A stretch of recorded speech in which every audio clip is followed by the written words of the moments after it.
Next, The Fugitive, in color.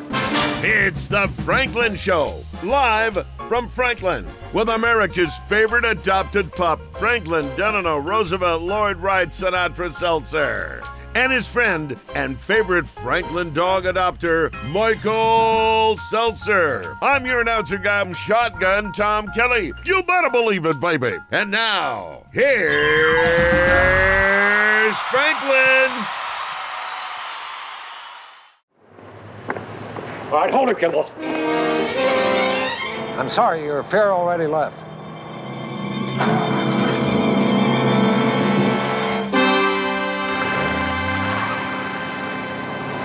Come on. Hands behind you. Gerard, for the first time, I feel I'm really close to something. It had to happen someday. You knew that. I'm sorry. You just ran out of time.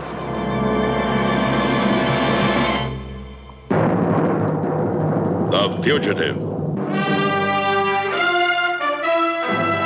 A QM production. Starring David Janssen as Dr. Richard Kimball, an innocent victim of blind justice, falsely convicted for the murder of his wife. Reprieved by fate when a train wreck freed him en route to the death house. Freed him to hide in lonely desperation, to change his identity, to toil at many jobs. Freed him to search for a one-armed man he saw leave the scene of the crime. Freed him to run before the relentless pursuit of the police lieutenant obsessed with his capture. The guest stars in tonight's story: Richard Anderson, Joseph Campanella, Michael Constantine, Jacqueline Scott, and special guest star Diane Baker, also starring Barry Morse as Lieutenant Phillip Gerard. Tonight's episode, The Judgment, Part 1. Well, thank you to my great band and to you out there, you fabulous audience, and all of you out in TV land, and to my announcer, Shotgun Tom Kelly. And I'll tell you a quick story about Shotgun Tom Kelly, who has a Hollywood Walk of Fame star. He is a major factor in Los Angeles. He was at my home for a party way back when, and I hear his phone ringing while I'm in conversation with somebody else, and it's the theme song from The Fugitive. So we immediately realized we had something else in common. So thank you, Shotgun. Now, the clip that you just saw, August 29th, 1967, was viewed by 72% of America. Those kind of numbers cannot be had today.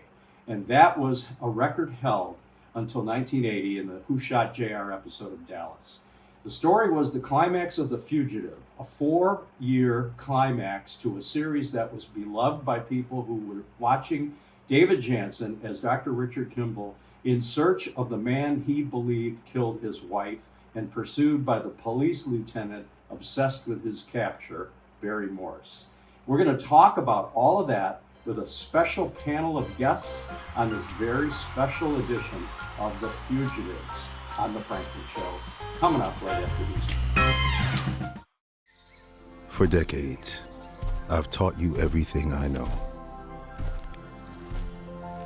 But only you can prevent wildfires.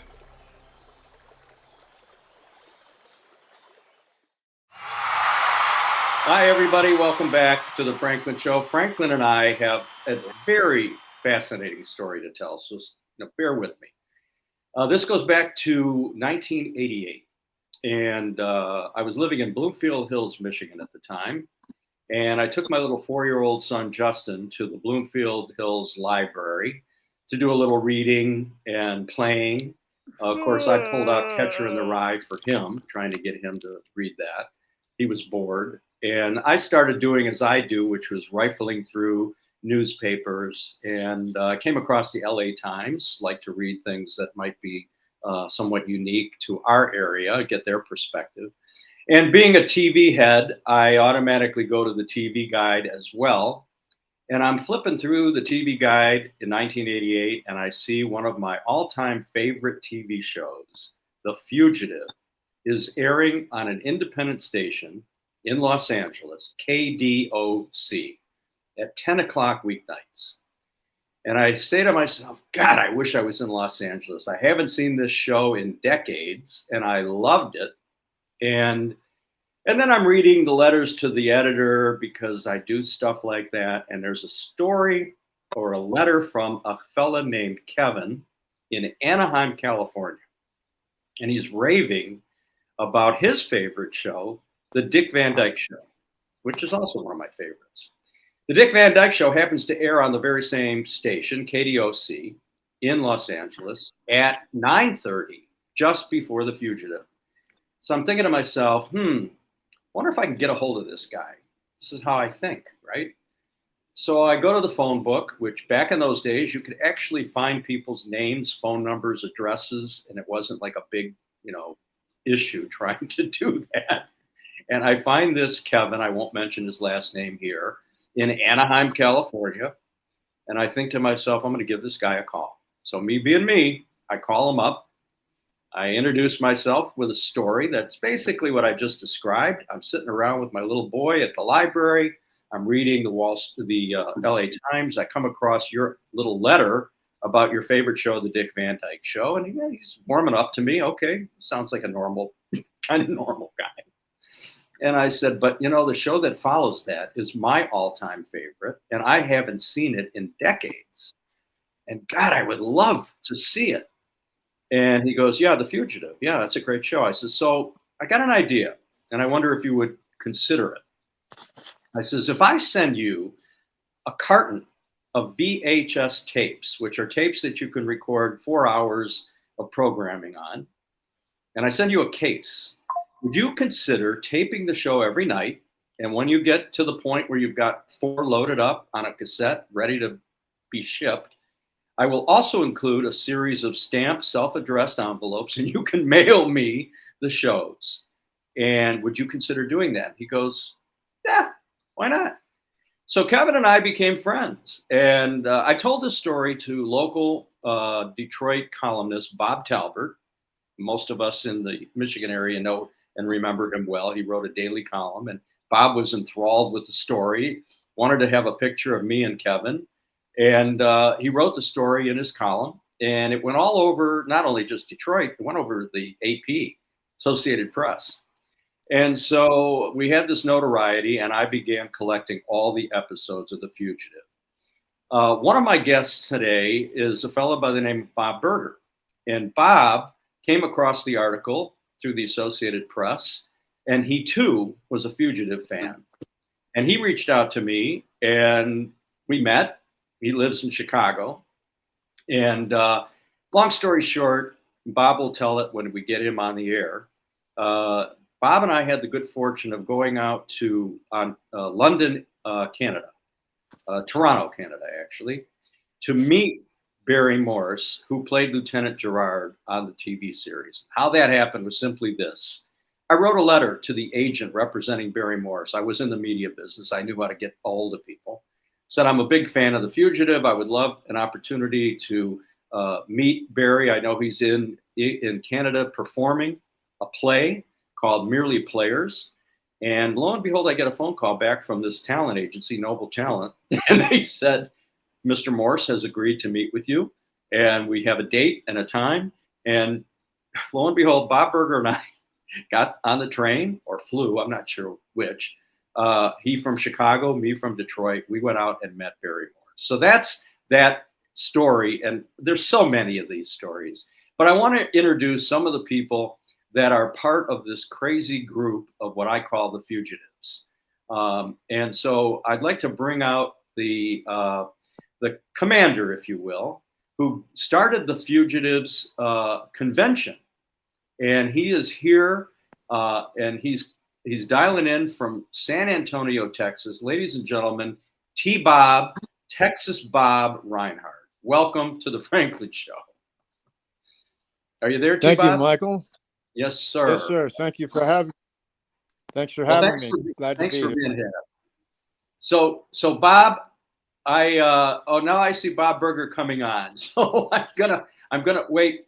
I'm gonna drift over to Bob Berger because I know I just told the whole story, Bob, of you and I meeting, and how you reached out to me after seeing the article in the newspaper about my collecting The Fugitive, and how you and I then went out and met with Barry Morse. So why don't you... Mike, I mean, I know you tell that story to everybody, but you know that in reality, we met when I rescued you in a bar fight in Tijuana. Well, I was hoping not to go into that, but yes, go ahead.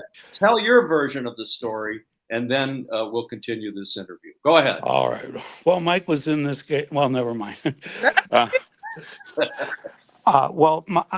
First of all, I'm going to start by saying my participation in this is in a hospital lobby, so I'm going to have to try to be quiet a little bit. Mike was generous enough after I contacted him via seeing the article to include me in his efforts to get a meeting with Barry Morse. Mike did all the work and the heavy lifting. I was along for the ride, and it was very generous of him to do that. We went to Toronto together, and to our great shock, we met with Barry Morse in Telfer's restaurant on Yonge Street in Toronto. To my complete shock, in the first 5 or 6 seconds of the luncheon, he had a British accent. And I said, Barry, you have a British accent.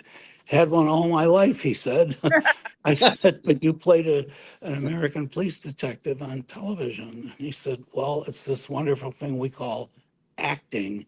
And and then it turned out, if anything, Barry Morse was the anti-Gerard in person.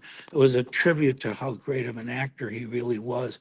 He was like an aging hippie, friendly, nice, could not have been less impressed with his status as an internationally recognized actor.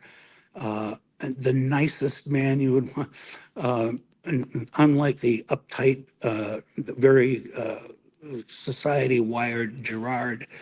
He was clearly anti-religious, very anti-materialist, and just a generally relaxed and very nice guy. And he told us a bunch of anecdotes, and I think we're all in a bit of shock just to be with him and how normal and uncelebrity-like that he was. He said several things that stuck out, but one thing that absolutely stuck out with me, perhaps the most, was he said, there's nothing really new in acting. We're doing the same thing that Greek actors and Roman actors and others well before them did on stage. He said, we're all shoplifters. He said, but the advice I give to young actors is, if you're going to be a good shoplifter and you go out on a shoplifting expedition, shoplift from Cartier and not from Woolworths.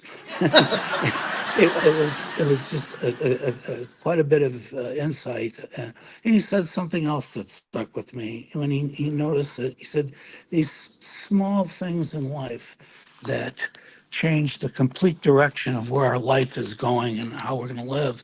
He happened to have asthma as a child, and that stopped him from an entry into the British Army. A friend told him about an acting scholarship. Would he be interested?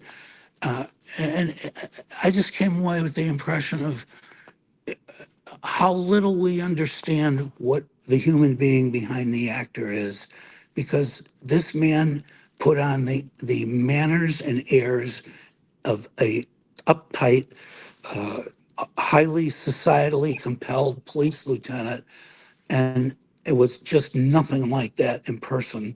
And I guess the last thing I'd say in answer to Mike's question of how this started for me was, I told Barry that, and he insisted we call him Barry. I mean, I was sort of prepared to call him a minor deity, but he just he just seemed like the kind of person you would never know had achieved what he'd achieved in life. He deeply loved his wife, Sidney Sturgis, and I was impressed with his acting, really, and that of Janssen particularly as well. The subtle nuance that by voice, by look, by inflection, that either of these men could do on a screen, and they didn't have to say words. And to me, the most telling example of that is the final scene in The Judgment, The last episode where they look at each other as Kimball comes out of the courtroom and their eyes lock, and you see 15 different emotions running across both their faces.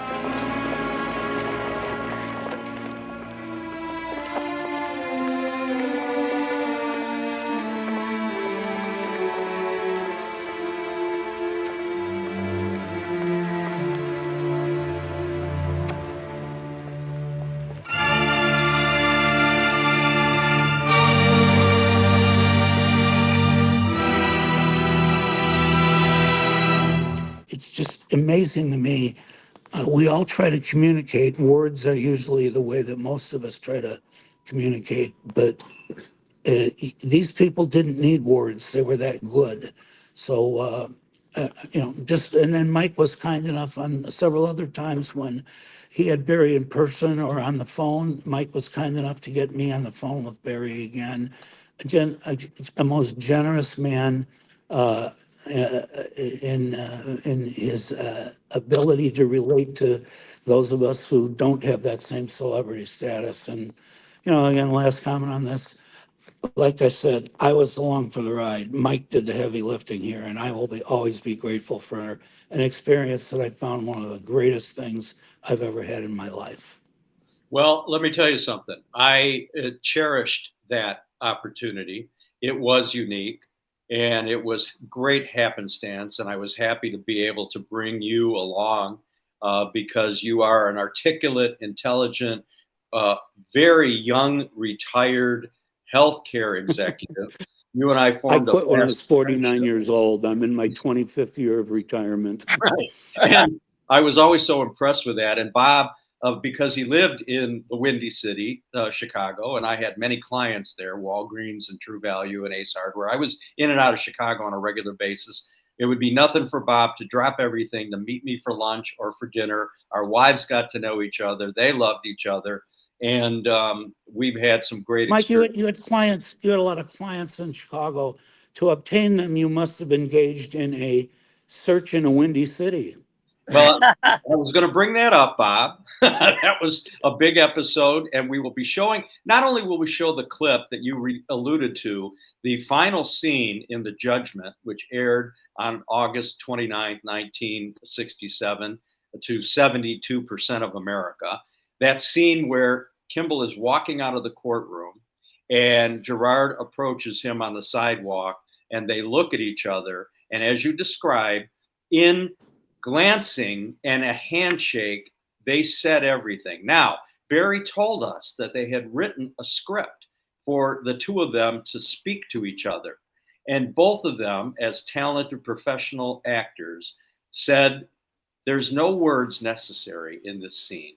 The best we can do is to look at each other with that great talent that they had and communicate without verbal skills. And so we're going to be showing that scene. We're also going to show Mike, if you recall, he told us in that scene that he and Janssen both thought that the scriptwriters had done a wonderful job for 4 years, but that the last scene between Kimball and Gerard was too maudlin and they didn't need to get that far. But they rehearsed it as written.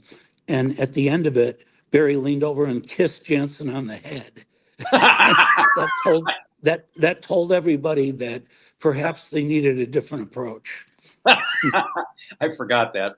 He told us so many great stories. And I am so happy that I was able to befriend him.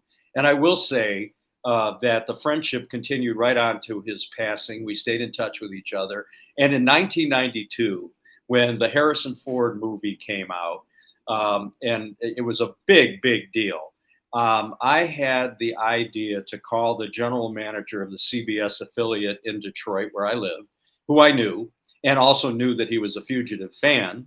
And I said to him, Spencer, how would you like to have a marathon of handpicked best of Fugitive episodes on your air?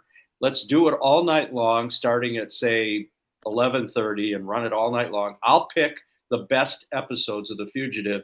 And what if I brought, say, Barry Morse, Lieutenant Gerard, from London, England, or wherever he was at the time, to host the show. And Spencer said to me, "Mike, you think you can do that?" I said, "You know I can." So we made arrangements to bring Barry in. And Spencer and I went out to the airport to pick him up in a limousine, brought him back to the headquarters of the CBS affiliate in Detroit, where Barry graciously spent hours with us and cut these intros to each of the episodes I selected for this marathon. And it ran to coincide with the premiere of the Harrison Ford movie. And I'll never forget it, nor will anybody in Detroit who was fortunate enough to have seen it. It was great, riveting television, and Barry was wonderful. So, hello again. My name's Barry Morse, otherwise known as Lieutenant Phillip Gerard of The Fugitive, bringing you introductions to these home videos. And this is Volume 3.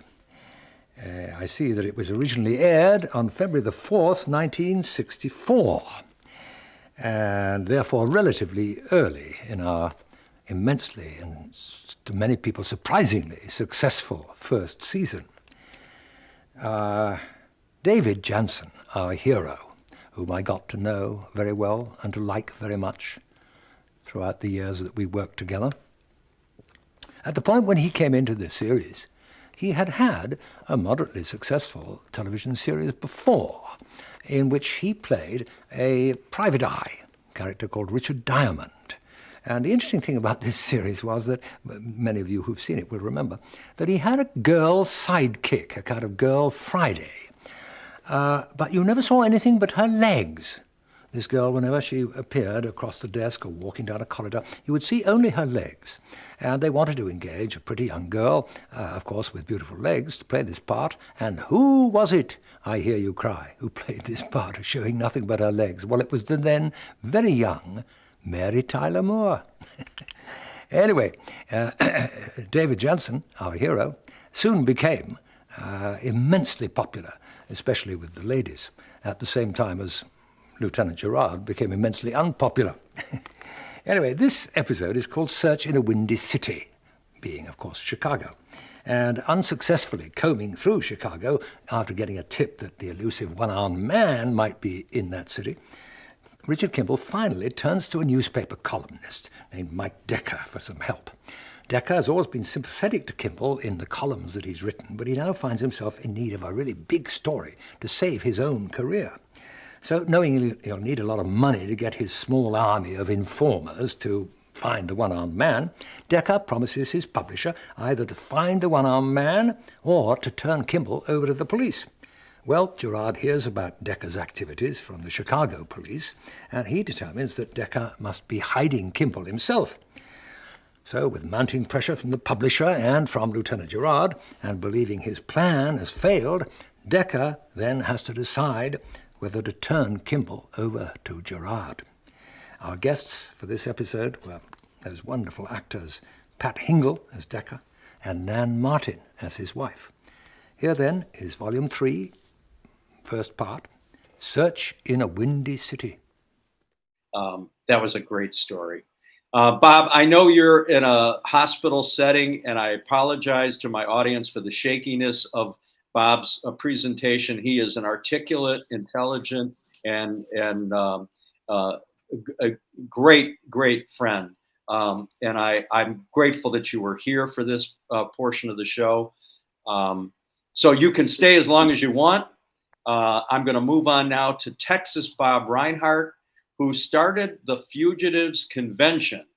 And as I was starting to introduce Bob, from San Antonio, Texas. And if Texas Bob looks familiar, it's because he has been in a myriad of Westerns on television. In fact, Franklin and I think we're watching either Laramie or Wagon Train or Rawhide yesterday. And I swear to God, I saw you in the episode. But anyway, Texas Bob Reinhardt from San Antonio, welcome to the Franklin Show. And let's talk about the Fugitives and the origin of this great group, this convention that you started. Well, of course, I was a fan right from the beginning. I saw the first episode when I was 16 years old and never missed one. And back in when A&E was running The Fugitive twice a day, back in the early 90s, I said there must be more fans out there. So I decided to start a fan club. And I put together a newsletter, which I've been now publishing for 33 years. And then I decided, well, if there's that many people interested in The Fugitive, we should have a Fugitive convention. So I got together with some folks and we organized the first Fugitive convention in David Janssen's hometown of Napanee, Nebraska in 1992. And then we invited David Janssen's mother, and she came to the convention, and we had a great time. She toured us through the home where she gave birth to David over there in Napanee. And of course, when the movie was coming out in 93 with Harrison Ford, I got a call from TV Guide. They were sending a reporter out from Hollywood to interview me for TV Guide. And once that happened, I got all kinds of requests to join my fan club, and decided, well, the next convention needed to be in Hollywood. And we stayed at the Roosevelt Hotel there in 93. And right when the Fugitive movie premiered at the Man's Chinese Theater, and we were right across the street, and we went to there as a group, and it was a fabulous time. And we've been running ever since. We'll have our 34th annual convention coming up in Boston this year in October. And Bob, you graciously gave me these Fugitive handcuffs, which I wear proudly. I had complimented you on them once at one of the conventions. And at the end of the convention, we were sitting together saying goodbye to everybody. And you handed them to me under the table and said, "These are yours." And I'm like, "Come on, man, you can't give these to me. You've been wearing these since 1992. He said, Yeah. "Well, I appreciate you so much for all the things that you've done and said and been a part of, that I wanted you to have them." So I'm truly humbled by that, and I wear them proudly. But over the years, Bob, tell me some of the guests that showed up that were part of the show, that were instrumental in The Fugitive. I know you've met so many of the original members of the team that produced The Fugitive. Let's talk about that. Well, of course, at the second convention in Hollywood, I was fortunate enough to have The Fugitive's creator, Roy Huggins, and his wife attended the convention. We had a lot of the guest stars, Joseph Campanella, Jacqueline Scott, who played Donna Taft, Kimball's sister. We had producer Alan Armour, George Eckstein. I can't remember now how many we had. A bunch of people there. We had wardrobe people. We had set designers. We had. Well, I mean, just to have had Roy Huggins, for instance. I mean, come on, man. I mean, the guy is a genius. He created The Fugitive and numbers of other programs. I'm going to be speaking to Ed Robertson later in the show, who wrote The Fugitive Recaptured, a book that chronicled every of the 120 episodes of The Fugitive.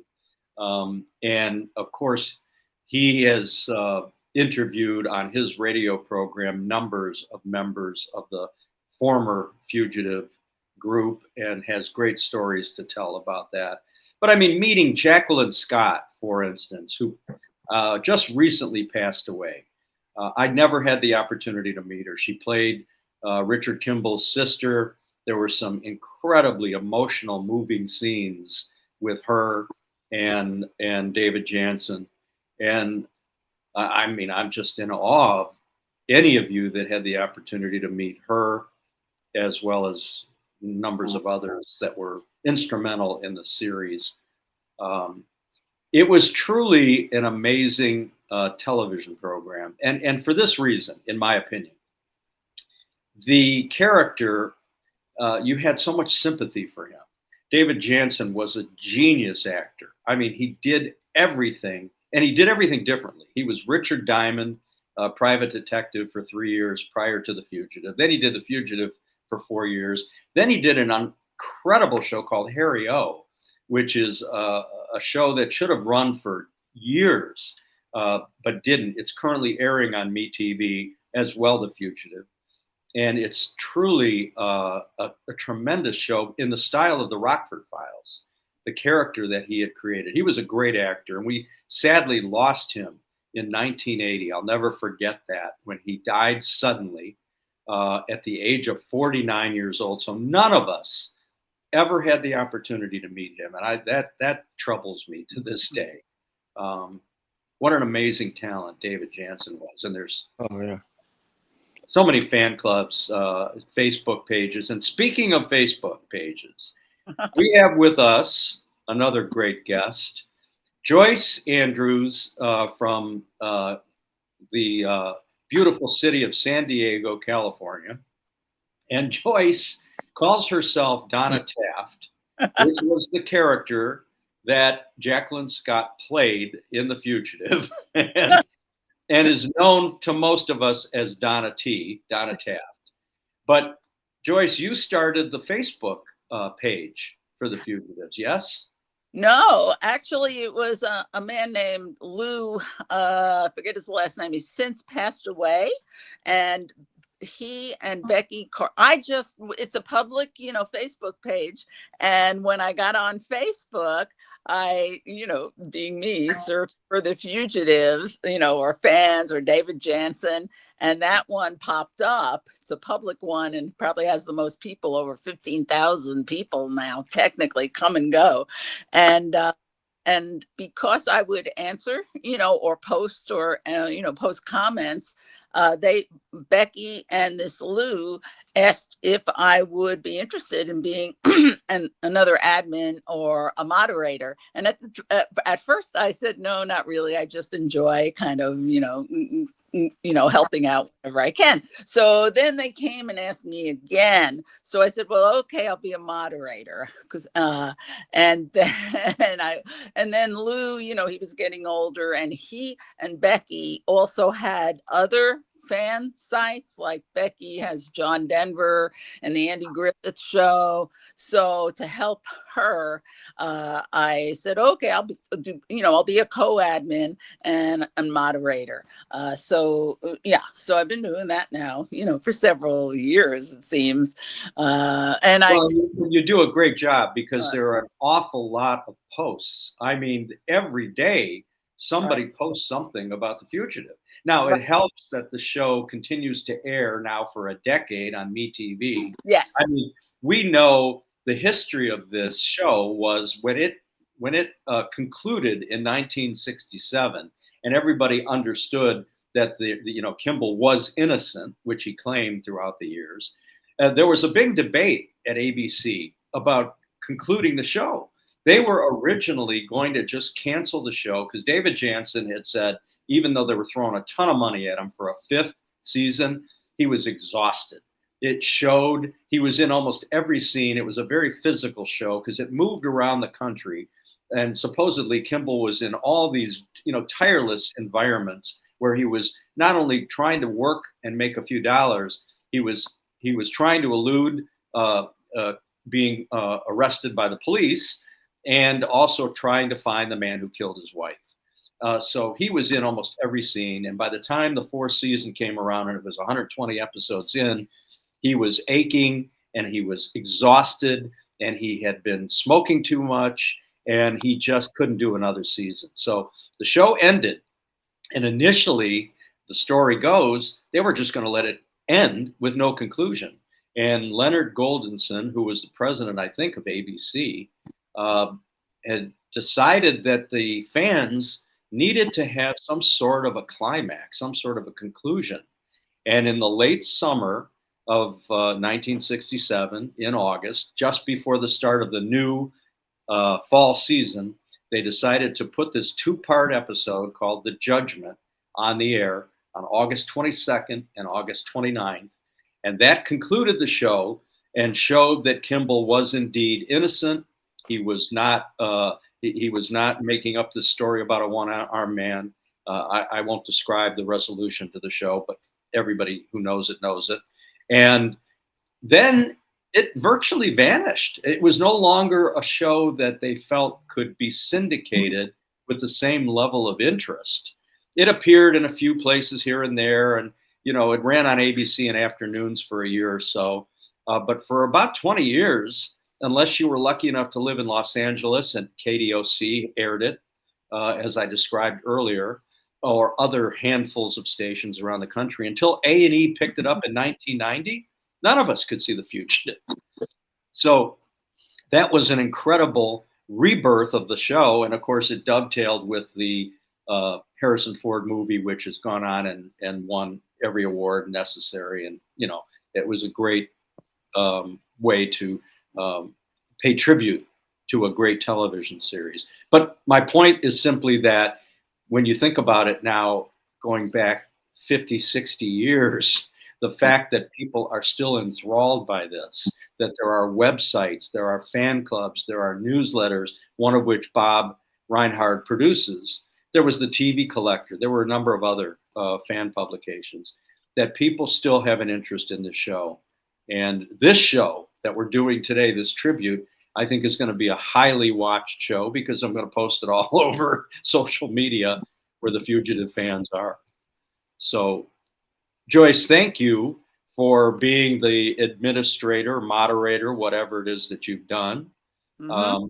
It's sort of like herding cats, right? I mean, Yeah, really. Yeah, it is. Every now and then, even just recently, I had to kind of step in a little bit. But for the most part, it's a very good and fun group and welcoming group. yeah. Yeah. And And you've been to how many conventions? You've been to many of the yeah, conventions. I've been.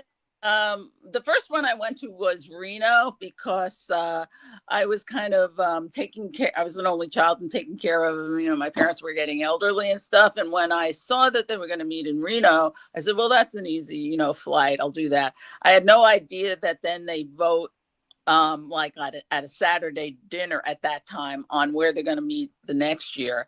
And they ended up voting to come to San Diego, and they found out I live in San Diego. So, and T-Bob was at the time would video, like he would recreate a scene from one of the episodes. We tried to associate it with the locale we were in, and he was asking me to look for an onion farm, so Kimball, was with the migrant workers picking crops and stuff, and I think, oh geez, I don't know. And I didn't have a computer at home. I had one at work, and I would stay late and stuff, and I found I couldn't believe it. I found this place called Bell Gardens, which was maybe 45 minutes outside of San Diego. And it's the Taco Bell family, actually. And was a working farm.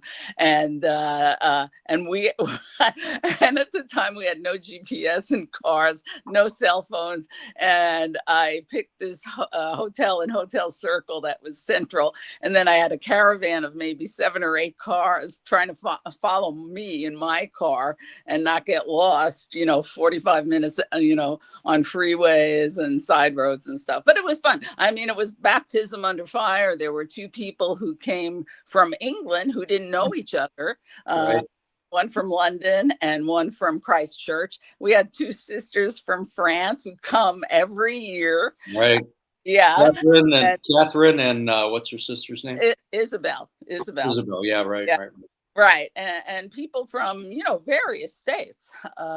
So just think about that. Think about how unique that is, that there are people still that are traveling the world.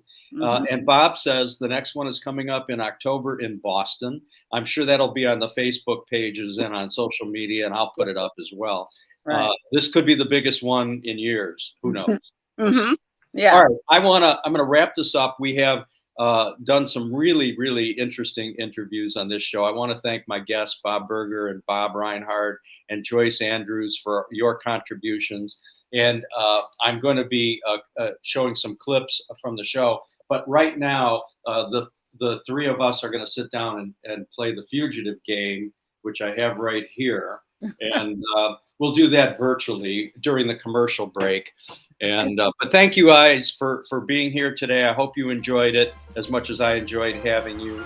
And folks, we'll be right back with our next guest right after this. You're not going to get it all right. Just make sure you nail the big stuff. Mama! Like making sure your kids are in the right seat for their age and size. Get it right at nhtsa.gov/the-right-seat. Okay, thank you, everybody. Welcome back to the Franklin Show. What a spectacular hour of captivating, mesmerizing television, as usual, and a very special guest. I am so delighted to introduce to you a famous author and a podcaster and a gentleman and a scholar, Mr. Ed Robertson. Welcome to the Franklin Show. Michael, thank you for having me on. Well, thanks for being here. So, Ed, I think I became acquainted with your work when you published the book, The Fugitive Recaptured. And I'm thinking that goes back to 92? The book came out in August 93. I would have been working on it 92, 91. It took me 3 years to originally write the book, not because I work slow, but because I was I had a day job at the time, so I was working in between, finding time and doing all that and making trips to Los Angeles and other places to research the show. But the book originally came out in 93, and it's still available one way or another, which is always good. And the remarkable thing, Michael, is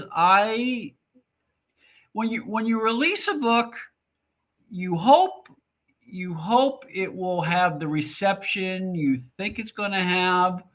You never know, but I'm very happy to report that I still get emails from readers to this day, just letting me know how much they enjoyed the book, and in some cases, thanking me for writing the book.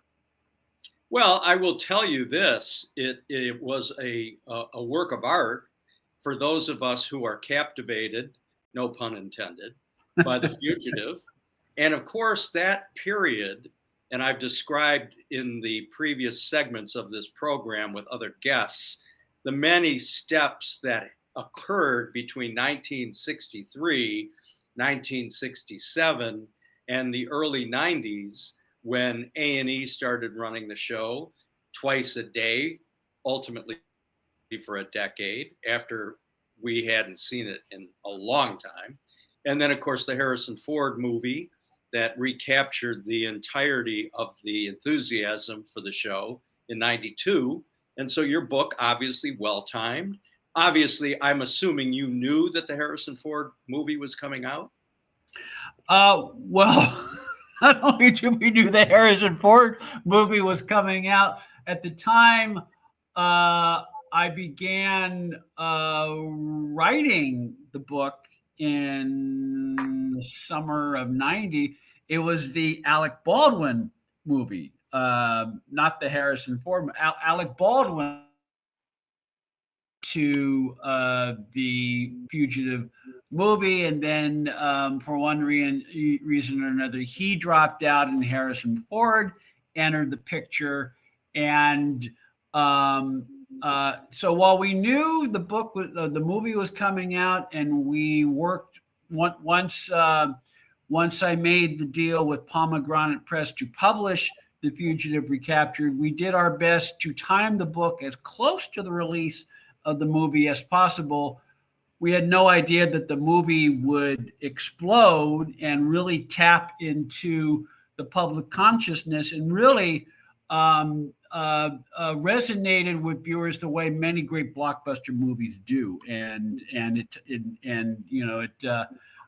created a whole new interest for the original show, which is what you hope.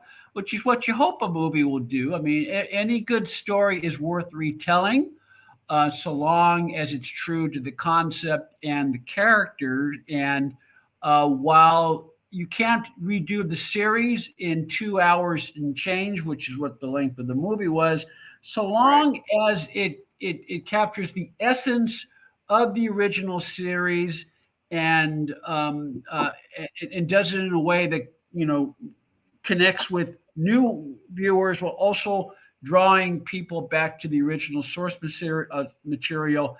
That to me is the very best case scenario for any reimagining of a show. Well, you made some news with that proclamation. I had not recalled hearing that Alec Baldwin was ever up for the role. I will tell you, as a grateful fan of The Fugitive, I am sure as hell glad he didn't get the role. I mean, he was different back then. It may have been acceptable. Not only was he different back then, that was Alec Baldwin when he's mostly known as a dramatic actor. In the last 10 years, he, you know, the gun issue aside, in the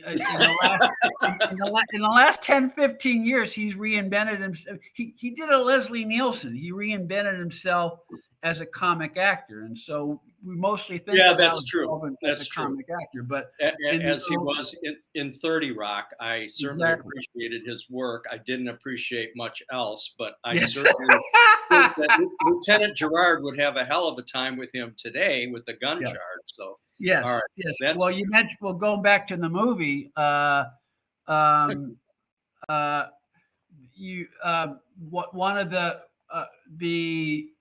of the great lines of the Harrison Ford movie is when Tommy Lee Jones Tommy Lee Jones captures or he corners Kimball at the end of this, you know, sewage system leading onto Niagara Falls, and Harrison Ford says, "I didn't kill my wife," and Tommy Lee Jones says, "I don't care.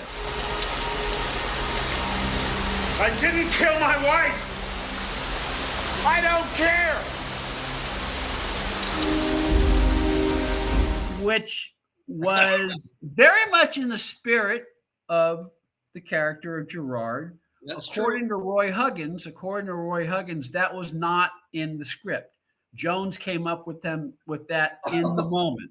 And the director Andrew Davis thought it worked. They did a couple of takes, and that was the one that stayed in the print. So it definitely worked. I'll agree. It definitely worked. Yeah. We were talking in a previous segment about the actual ending of the series, the 67 series. We met Barry Morse, myself, and a number of us. And he told us at lunch one day that they had written a script that included conversation between Kimball and Gerard in that final scene when Kimball is walking out of the courthouse and he, you know, makes that turn on the sidewalk, and there's Gerard with his hand extended, and they shake hands and they just look at each other, and everything that they did, the body language and everything they communicated was all that was necessary. But there was some lines written, and the actors felt they were not necessary. They didn't like them. And then they did an outtake in which Gerard grabs Kimball and gives him a great big kiss on the lips. That's right. You know, it's funny, Michael. Earlier today, I did an interview for my show, TV Confidential. One of the topics that came up was we're talking about series finales in general, and it was an offshoot of a discussion of the final episode of The Fugitive. And the final episode of The Fugitive it reflects the era of when a show was given an opportunity to do a final episode, to wrap up all the loose ends. More often than not, they chose a finale that was true to the character and true to the series. And as you just pointed out, it was not necessary to have a lot of unnecessary dialogue between Kimball and Gerard to create the impression that all of a sudden they're friends, even though viewers may want to see that. You know, the producers and George Eckstein, the writer of the show, who was also associate producer at the time, realized that there really wasn't anything needed to be said. Nothing was going to erase the fact that these two men will always have an uneasy link to them. And so, what we saw was what we saw. They shook hands, they acknowledged each other, and then Kimball went off and presumably spent the rest of his life with Diane Baker, which is not a bad payoff if you think about it. That's conversation.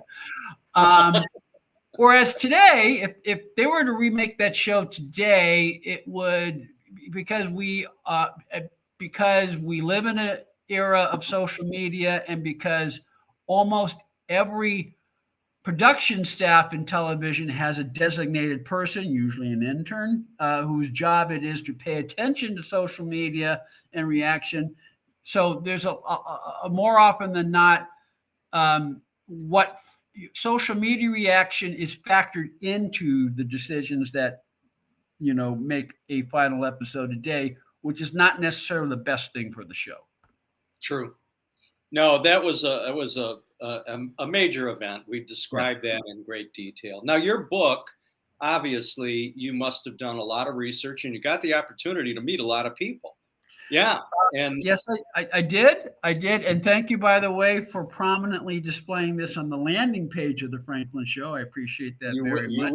It will be all over the Franklin Show. And it's available on the Amazon, like everything else. It's available on Amazon. If you wanted audio, I understand audio cassettes are coming back in vogue. And if you want an audio cassette of Barry Morse and Jacqueline Scott reading The Fugitive Recaptured for the audiobook, that is available. You reach out to me at edrobertson.com or TV Confidential, televisionconfidential.com. And I have audiobooks available in audio form. So, but no, it was great. I had an opportunity to talk to many of the to Stanford Whitmore, the writer of the pilot, the man who basically created the Bible for Richard Kimball.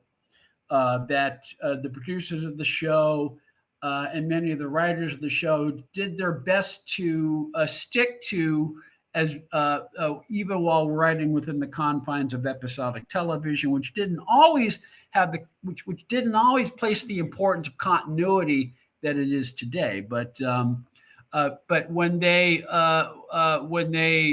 particularly when Jacqueline Scott would do her appearances, once or twice a year, they did their best to, follow certain things as to what was established about Kimball's family, what was established about Gerard. Yes, Gerard had quote unquote 3 wives.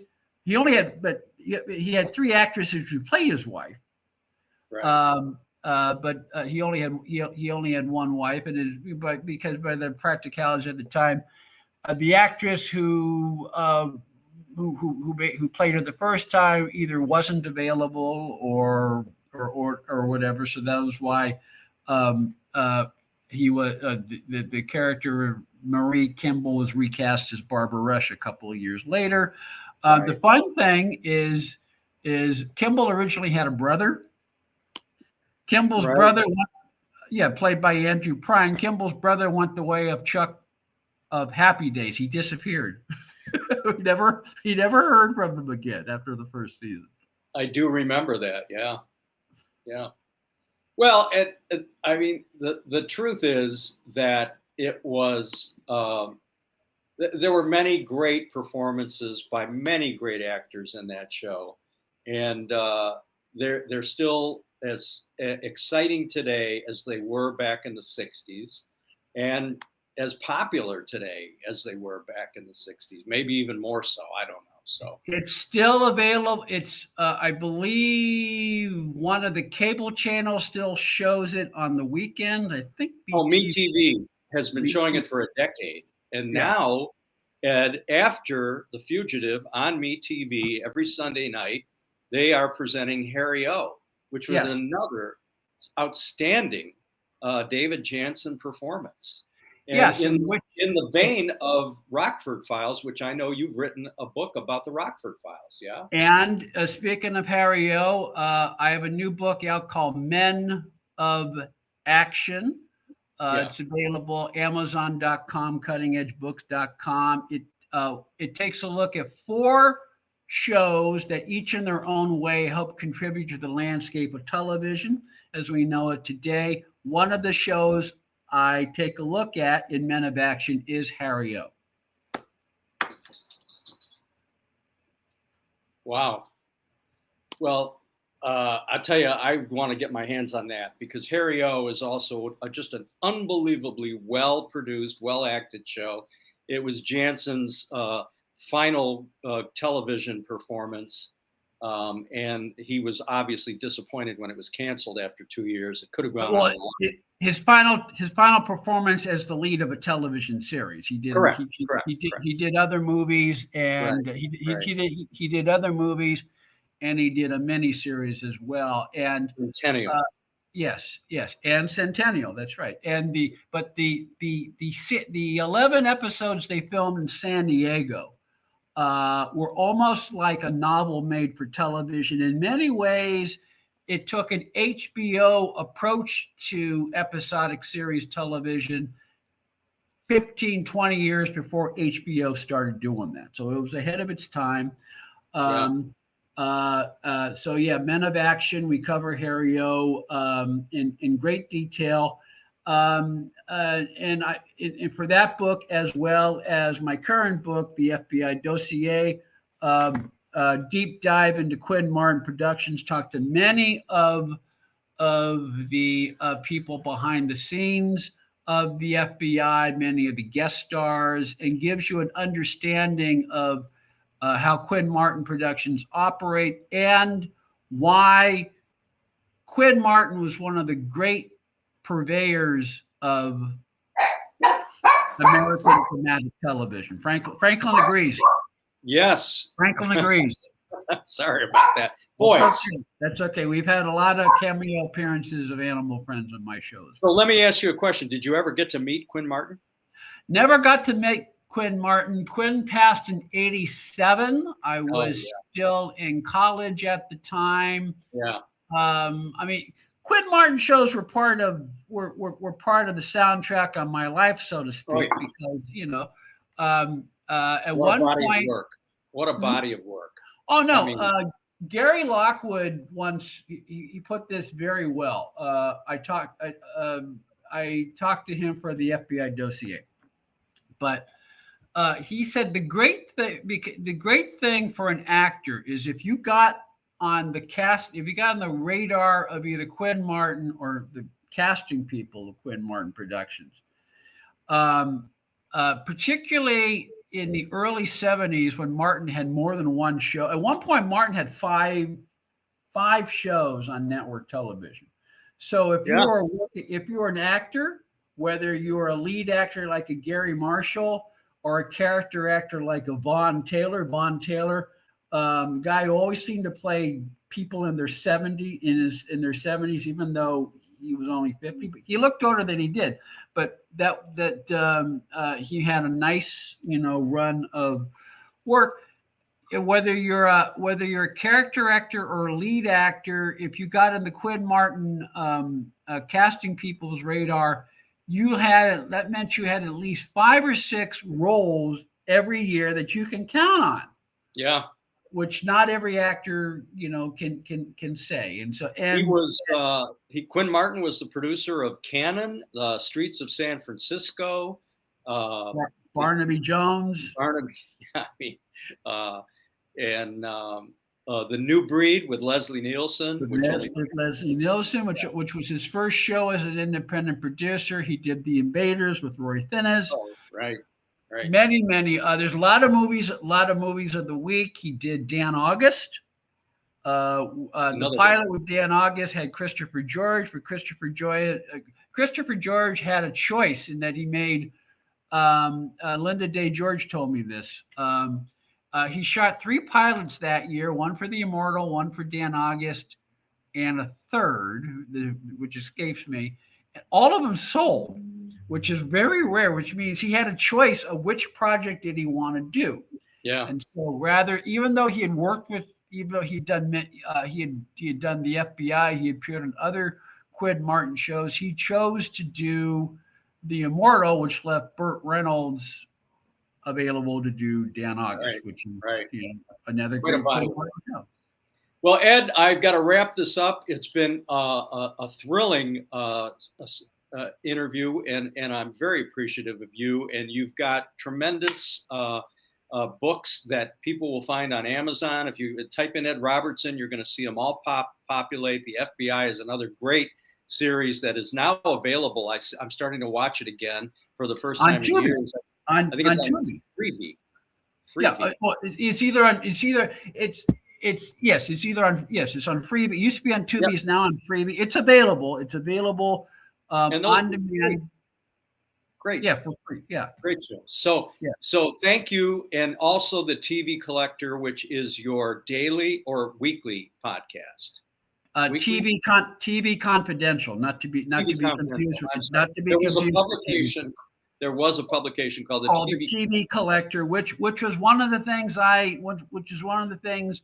I got an invaluable source material when I originally wrote The Fugitive Recaptured. But it's all product. I wasn't going to leave you out. Believe me, I was going to have plenty of follow up, but you've just done a great job of selling your book, and I hope that you sell a ton of them off of this. This program was a wonderful hour. I hope you enjoy it as much as I enjoy doing it. And I really appreciate you being a guest on the Franklin Show today. Yes. Reach out to me, edrobertson.com, televisionconfidential.com. One way or another, you can find me. Thank you. Everybody remember that. He's a good guy, and he's written some great books, and you're going to love his work. Folks, we'll be right back to wrap up the show right after these words from our sponsors. Thanks, Ed. Thanks, everybody. Thank you, Michael.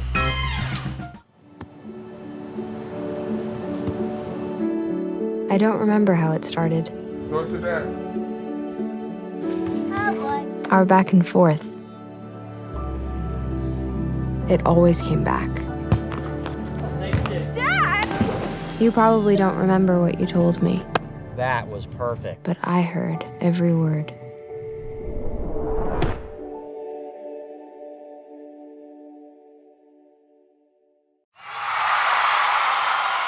Franklin and I are grateful to this panel of guests today that talked about something that's near and dear to my heart and to many, many people out there. There are numbers of websites and Facebook pages dedicated to The Fugitive. I hope you enjoyed this crazy discussion and the adventures we've all had, and I look forward to seeing you again on the next Franklin Show. Thanks for tuning in, everybody. Bye-bye.